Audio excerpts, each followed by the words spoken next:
Bismillah ar-Rahman ar-Rahim. Assalamu alaikum and welcome back. We talked about the forms of marriages before the break. And of course, the result of marriage would be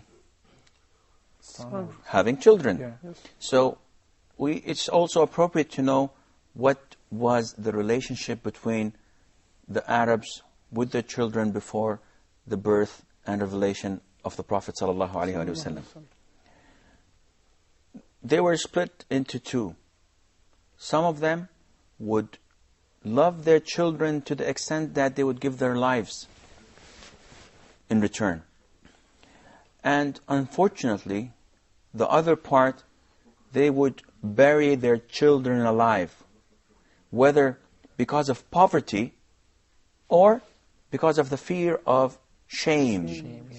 And this would be mentioned in the Quran in a number of verses where it tells us that the Arab would, once having a child that is a female, that would wait until she is 6 or 7 years old and then take her to the desert, dig a ditch, throw her in it, and then bury her alive. And by far, this is one of the most major and greatest sin. How could a man be a man? How can a human be a human doing this?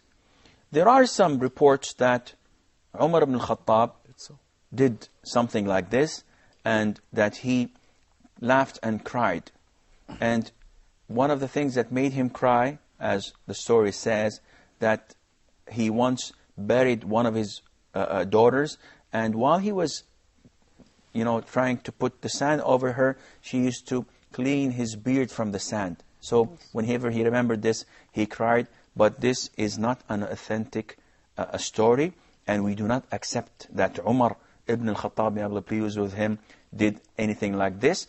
And the proof behind that is that his daughter, Hafsa bint Umar, was the wife of the Prophet ﷺ, which meant that she lived to marry, which means again that he did not do anything of that sort. Before we move on, I have a question. Okay. Here we're supposed to be talking about the biography of the Prophet ﷺ.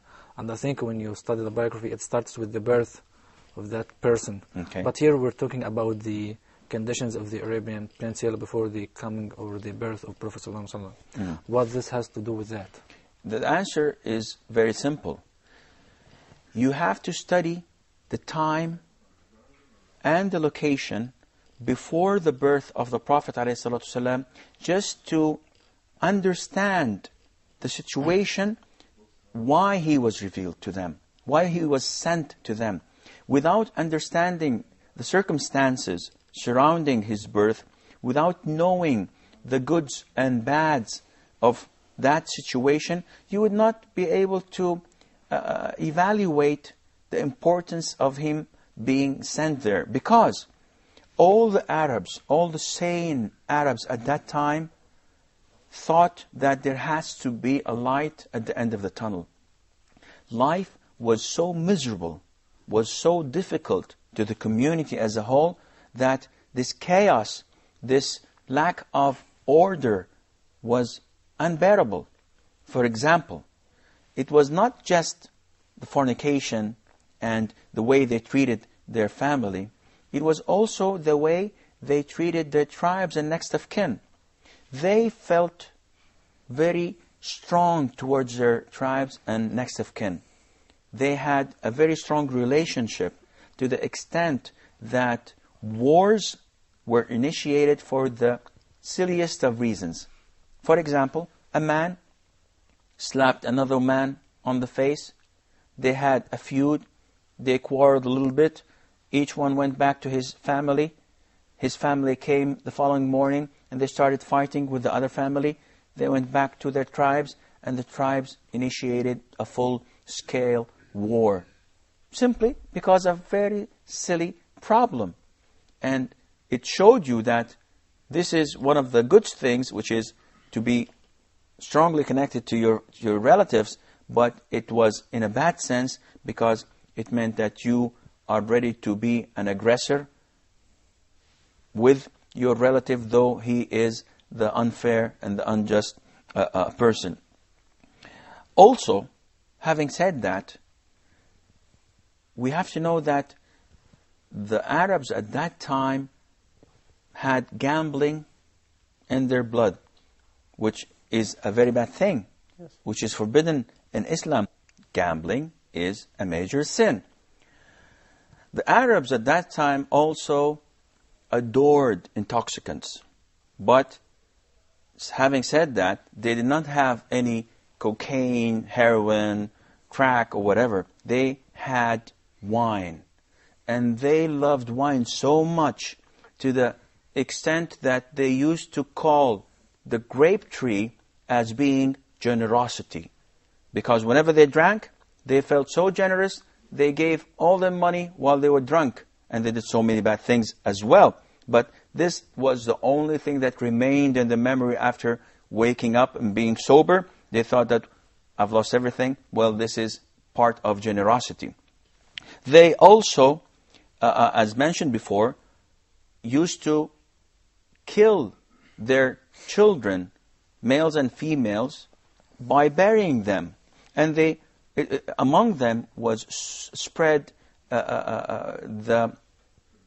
getting women out of their clothing, nudity, and so on. And to our astonishment, we know during the pilgrimage season, only the people of Quraysh had the right to perform pilgrimage and tawaf, going around the Kaaba, wearing their clothes. Any other Arabs who came from outside Mecca was forced to make tawaf nude, women and men. And this was normal to them, though it is not normal to us as Muslim, where our religion teaches and preaches chastity and so on.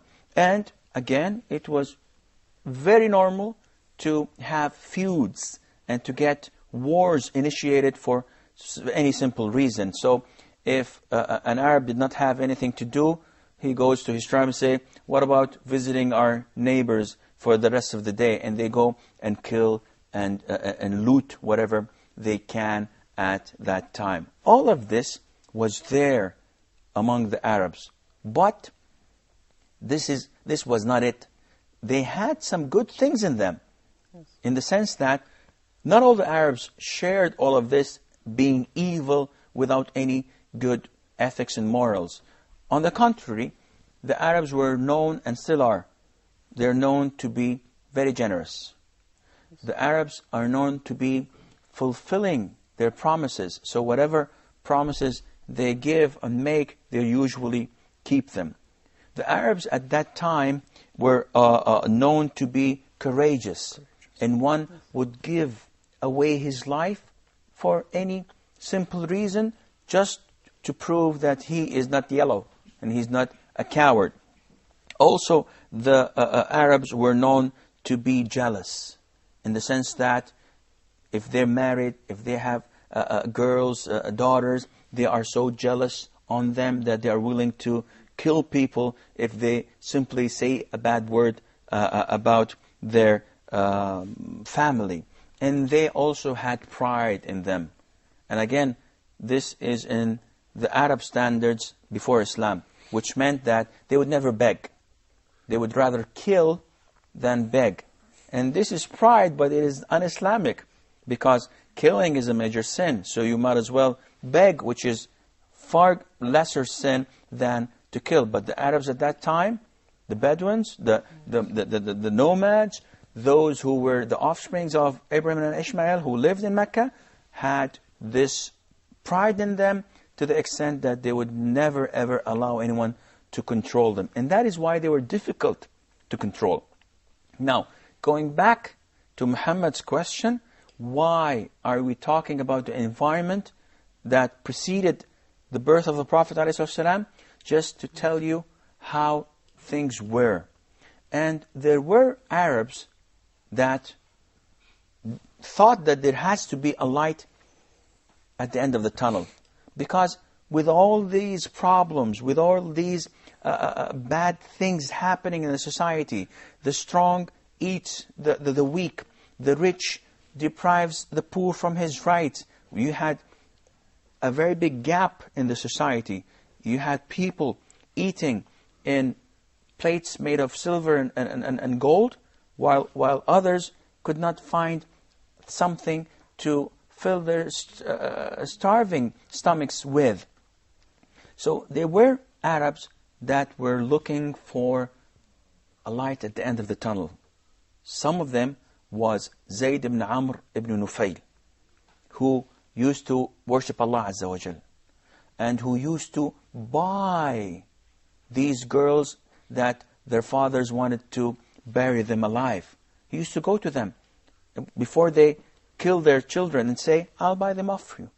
I'll give you money and take them and raise them on my own. He used to depict the fact that people sacrifice a sheep, an animal, to their idols and say, Subhanallah, it is Allah who gave us rain and who grew the grass and who gave us this animal to feed from. And then you sacrifice it to another God. This is unacceptable. So Zayd ibn Amr ibn Nufayl, our Prophet told us ﷺ, that he is a nation on his own and that he died on following the religion of Abraham, monotheism. Also there was Umayyah ibn Abi Salt, who was a poet, and the Prophet ﷺ used to love hearing his poems because he used to talk about worshipping Allah alone, about the things in the universe that only Allah alone can do it, as we were told by one of the companions that was traveling with the Prophet ﷺ. The Prophet asked him, do you know any of the poems that Umayyah ibn Abi Salt used to say? So he said yes, and he started saying it to the Prophet, and the Prophet ﷺ used to love hearing these poems because there were Arabs who had this in them, that only Allah Azza wa Jal is worthy of being worshipped, and only Allah Azza wa Jal is worthy of being presented with sacrifice to Him, and all of these idols are not worthy of being worshipped. This was the set that the Arabs were living in, with the superpowers. The Byzantines and the Persians were surrounding them, no government ruling them, all these bad things and morals and ethics and bad behavior. The set was ready to receive the Prophet sallallahu alaihi wasallam. I'm afraid that this is all the time we have for today's program. Inshallah, we will meet again. Fi amanillah. Wassalamu alaikum wa rahmatullahi wa barakatuh.